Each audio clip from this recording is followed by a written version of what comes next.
যে নারী হাতে পায়ে মেহেদি না দেয় তারা কি জাহান্নামী? এ ব্যাপারে নবীজি কি বলেছেন? অনেক নামাজি আছে যারা নামাজের আগে পরে পা দিয়ে জায়নামাজ ঠিক করে, এটা জায়েজ কিনা? পায়খানার রাস্তার আশপাশের লোম কাটতে হবে কিনা? না কাটলে কি নামাজ হবে না? অত্যন্ত গুরুত্বপূর্ণ তিনটি বিষয়, অত্যন্ত গুরুত্বপূর্ণ। যারা নামাজি ব্যক্তি আছে তাদের জন্য গুরুত্বপূর্ণ, বা যারা দ্বীন ইসলাম বা মুসলমান দ্বীন ইসলাম ফলো করেন, যারা দ্বীন ইসলামের উপর জীবন পরিচালনা করতে চান, যারা চান নিজেদের আমলগুলো আল্লাহর সন্তুষ্টি মোতাবেক হয়ে যাক, নবীজির সন্তুষ্টি মোতাবেক হয়ে যাক, তাদের জন্য প্রশ্ন তিনটি অত্যন্ত গুরুত্বপূর্ণ। এখানে পায়খানার রাস্তার আশপাশের লোম অনেকে কাটেন না, অথবা কাটা যেহেতু কষ্টকর অনেকে এই বিষয়টি এড়িয়ে যান, শুধুমাত্র লজ্জাস্থানের আশপাশের লোম কাটেন। তো তাদের জন্য কি বিধান? আসলে এই কাজটি করতে হবে কিনা, না করলে নামাজ হবে কিনা? এমনিভাবে নারীদের জন্য হাত পায়ে মেহেদি ব্যবহারের ব্যাপারে হাদিস রয়েছে, নবীজি কি দিক নির্দেশনা দিয়েছেন, বা এই যদি কেউ হাত পায়ে মেহেদি কোনো নারী ব্যবহার না করে তাহলে সে কি জাহান্নামী? এমনিভাবে আরেকটি প্রশ্ন, যে যারা পা দিয়ে জায়নামাজ ঠিক করেন, বা একটু জায়নামাজ বাঁকা হয়ে আছে পা দিয়ে টান দিয়ে ঠিক করেন, এই বিধানগুলো অত্যন্ত গুরুত্বপূর্ণ, জানতেই হবে। সুতরাং মনোযোগ সহকারে ভিডিওটি শেষ পর্যন্ত দেখুন, অন্যথায় কোনো মাসালায় ভুল বোঝার সম্ভাবনা থাকে। আর সরাসরি কোনো প্রশ্ন করতে বা লিখিত কোনো বিষয়ে সমাধান পেতে ফতোয়া বিভাগে স্ক্রিনে দেওয়া নম্বরে ইমো অথবা হোয়াটসঅ্যাপে যোগাযোগ করবেন। তো আমরা সরাসরি প্রশ্নের জবাবে চলে যাই। প্রশ্ন ছিল, পায়খানার রাস্তার আশপাশের লোম কাটতে হবে কিনা, না কাটলে কি নামাজ হবে না? দেখুন, পায়খানার রাস্তার আশপাশের লোম, গোপনাঙ্গের লোম, নাভির নিচের লোম, এগুলো কাটা অত্যন্ত জরুরি। নবীজি সাল্লাল্লাহু আলাইহি ওয়াসাল্লাম বেশ তাকিদ দিয়েছেন এই সমস্ত অবাঞ্ছিত লোমগুলো কাটার ব্যাপারে। কমপক্ষে নবীজি সাল্লাল্লাহু আলাইহি ওয়াসাল্লাম দিক নির্দেশনা দিয়েছেন সর্বোচ্চ 40 দিন। 40 দিনের উপরে যেন গোপনাঙ্গের লোমগুলো বা এই অবাঞ্ছিত লোমগুলো কেউ না কেটে রেখে দিবে, এমন যেন না হয়। সর্বোচ্চ 40 দিন, আপনার সম্ভব হলে সপ্তাহে একবার অথবা 15 দিনে একবার। কিন্তু যদি দেরি হয়, 40 দিনের বেশি যেন দেরি না হয়ে যায়, কেননা 40 দিনের বেশি দেরি হয়ে গেলে অবশ্যই এটা গুনাহের কাজ, এটা অবশ্যই আপনার জন্য গর্হিত কাজ হবে। এখন প্রশ্ন হলো যে নাভির নিচের লোম বা গোপনাঙ্গের লোম তো কাটতে হবে, এক্ষেত্রে পায়খানার রাস্তার আশেপাশে যেই লোম উদ্গত হয় সেটি কাটতে হবে কিনা, অথবা সেটি না কাটলে গুনাহ হবে কিনা, অথবা সেটি না কাটলে দীর্ঘদিন পর্যন্ত অনেকে এইটা কাটে না, তো না কাটলে তার নামাজ হবে কিনা, বেশ গুরুত্বপূর্ণ বিষয়।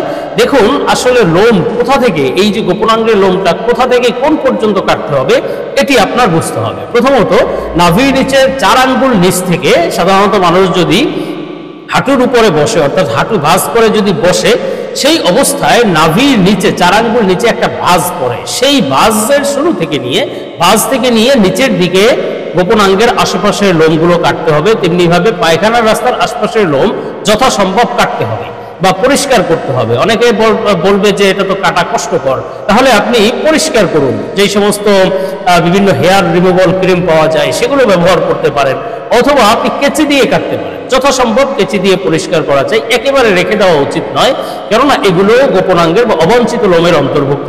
অনেকে আছে এগুলো কাটা কষ্ট করে জন্য বছরকে বছর রেখে দেয়, এইটি ঠিক না। যদিও কষ্ট আপনার একেবারে আল্লাহ সুবহানাহু ওয়া তাআলা লা ইউকাল্লিফুল্লাহু নাফসান ইল্লা উসাহা, মানুষের জন্য যা একেবারে অসম্ভব সেগুলো আল্লাহ তাআলা চাপিয়ে দেননি।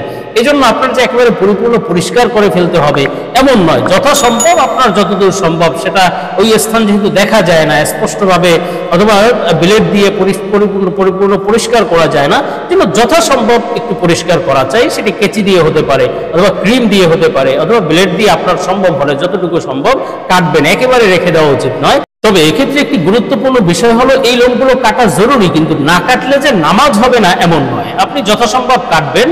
যদি আপনি 40 দিনের মধ্যে না কাটেন তাহলে 40 দিন ওভার হয়ে গেলে সেটি গুনাহের কাজ হবে, কিন্তু না কাটলে যে নামাজ হবে না বিষয়টি এমন নয়। নামাজ সহি হওয়ার সাথে এই গোপনাঙ্গের লোম কাটার সাথে, পায়খানা রাস্তার আশপাশের লোম কাটার সাথে সম্পর্ক নেই। তো আমরা পরবর্তী প্রশ্নের জবাবে চলে যাই। প্রশ্ন ছিল, অনেক নামাজি আছে যারা নামাজের আগে পরে পা দিয়ে জায়নামাজ ঠিক করে, এটা জায়েজ কিনা, তাদের উদ্দেশ্যে কিছু বলুন। দেখুন, এই আমলটি তো অনেকেরই করতে দেখা যায়, যে পা দিয়ে জায়নামাজ ঠিক করেন, একটু বাঁকা হয়ে আছে পা দিয়ে ঠিক করেন, অথবা যদি ঘুচিয়ে থাকে জায়নামাজটা সেটা একটু পা দিয়ে টেনে টেনে ঠিক করে থাকেন। এই বিষয়টি আসলে জায়েজ কি জায়েজ না, বা এই বিষয়টি করা যাবে কি যাবে না, এটা নির্ভর করে আপনার জায়নামাজের উপরে। জায়নামাজ শব্দের অর্থ হলো নামাজের স্থান, নামাজের জায়গা। এখন এই নামাজের জায়গাটি সাধারণ অবস্থায় পা দিয়ে ঠিক করলে কোনো গুনাহ নেই বা বিষয়টি খারাপ নয়, কিন্তু নামাজের স্থানটা আসলে কিরকম এটা আপনার বুঝতে হবে। দেখুন, বর্তমানে জায়নামাজ বিভিন্ন রকম পাওয়া যায়। কিছু কিছু জায়নামাজ আছে যে জায়নামাজে কাবা শরীফের ছবি থাকে, মদিনা শরীফের অর্থাৎ রসুলের রওজার ছবি থাকে, কোরআনুল করিমের ছবি থাকে, বিভিন্ন মসজিদের ছবি থাকে, বিভিন্ন কিছু আল্লাহ অথবা কালিমা পর্যন্ত লেখা থাকে, এমন কিছু জায়নামাজও আছে। এই জায়নামাজগুলো অবশ্যই সম্মানের যোগ্য। এই জায়নামাজ মূলত বানানোই উচিত না, কেননা জায়নামাজ মানেই তো সেখানে দাঁড়িয়ে নামাজ পড়বে, সেখানে পা দিয়ে তারপরে নামাজ পড়বে। সেখানে আপনি কোরআনের ছবি দিলেন, কাবার ছবি দিলেন, রওজা মুবারকের ছবি দিলেন, তারপরে কোনো কালিমার ছবি দিলেন, তো এগুলো বেইজ্জত করার মতো বিষয়টি। সুতরাং এখানে এই ধরনের জায়নামাজ বানানো উচিত নয়।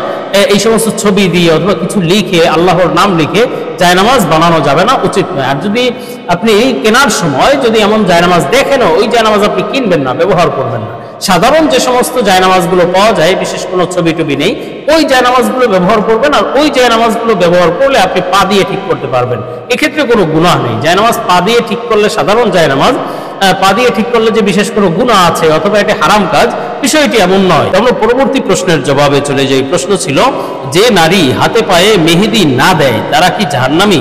এ ব্যাপারে নবীজি কি বলেছেন? বেশ গুরুত্বপূর্ণ একটি বিষয়। একবার এক হাদিসের মধ্যে আছে, একবার এক মহিলা সাহাবী পর্দার আড়াল থেকে নবীজির সামনে হাত বাড়ালেন কোনো একটা চিঠি দেওয়ার জন্য বা কোনো এক বিষয়ে হাত বাড়ালেন। তখন নবীজি সাল্লাল্লাহু আলাইহি ওয়াসাল্লাম নিজের হাতকে সরিয়ে নিলেন।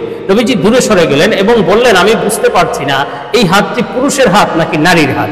তখন ভিতর থেকে আওয়াজ আসলো যে এই হাত মহিলার হাত, নারীর হাত। তখন নবীজি বললেন, যদি এটা নারীর হাত হতো তাহলে তুমি কেন মেহেদি রাঙিয়ে এটাকে রঙিন করলে না, কেন পুরুষের হাত থেকে আলাদা করলে না? অর্থাৎ এখানে বোঝানো হয়েছে পুরুষ হাতে মেহেদি ব্যবহার করবে না, বা পুরুষ হাতে পায়ে মেহেদি ব্যবহার করা পুরুষের জন্য বৈধ নয়, কিন্তু নারীদের জন্য এটি ব্যবহার করা উত্তম বা ব্যবহার করা উচিত। তাহলে পুরুষ নারীর হাতের যে পার্থক্য এটি বোঝা যাবে। এখন এই হাদিসের মাধ্যমে বোঝা যায় যে রাসূল সাল্লাল্লাহু আলাইহি ওয়াসাল্লাম কেমন যেন ধমকি দিয়েছেন যে কেন তোমরা ব্যবহার করবে না। এজন্য হয়তো অনেকের মধ্যে বা অনেকের ধারণা যে নারী হাতে পায়ে মেহেদি না দেয় তারা হয়তো জাহান্নামে যাবে বা বিশেষ কোনো শাস্তি হবে।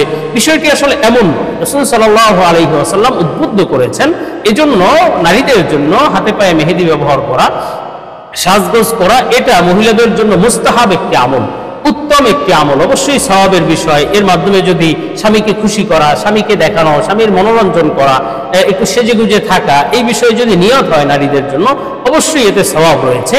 কিন্তু এটা না করলে যে জাহান্নামে যাবে, বিষয়টি এমন নয়। আর এই হাদিসের মাধ্যমে উদ্বুদ্ধ করা হয়েছে, এই হাদিসের মাধ্যমে এটা অজিব বোঝানো হয়নি বা ফরজ বোঝানো হয়নি যে মহিলাদের জন্য হাত পায়ে মেহেদি দেওয়া ফরজ, বিষয়টি এমন নয়। এটি মুস্তাহাব একটি আমল, দিলে অবশ্যই সওয়াব রয়েছে।